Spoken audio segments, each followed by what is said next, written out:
Economist over the weekend had a cover story that really angered a lot of Republicans and a lot of people who support Israel and some of the Gulf states here.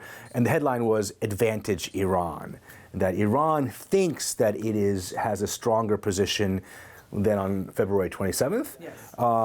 and that it thinks it's got. I'm not sure I entirely buy it, but again, I don't quite know what's going on inside. Two of you, advantage Iran, true or false? They do have an advantage. If I have to be watching what's going on, everything that's happened now, they've been on for 20 years preparing for that.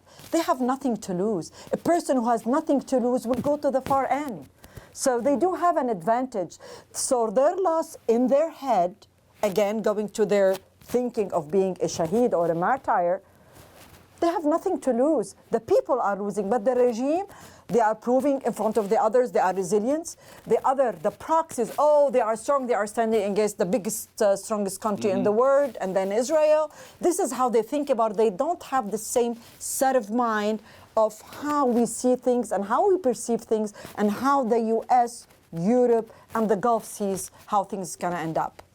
Oh, well, I have to say this regime, as we probably know, loves the whole martyrdom concept. I mean, you look at the 8-year war between Iran and Iraq, and basically, sending people in these essentially suicide waves and recruiting 12-year-old kids, which I want to point out also, you'll see in the Iran newsletter this week, they have opened up recruitment opportunities for down to 12 years old to go and basically prepare to fight if there's a ground war. So as you pointed out, Leila, martyrdom is a really key element of the psyche here. And how do you fight that, right? If people are willing to go to such extremes, then how do you deal with that? I would actually sort of push back on this. I do think again, we don't really know what's going on internally. No. We know a couple of things about Iran too. We know that 90% of people really despise this regime. Of course. It is one of the youngest populations in the Middle East.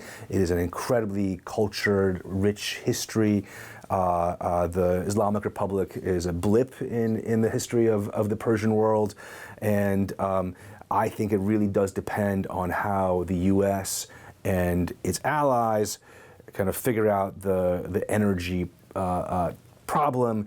But then we know that regimes that are this unpopular and this illegitimate tend not to last when under pressure. It doesn't mean that it happens in week 5 of a conflict, but it also doesn't mean that this regime will be here 5 months from now.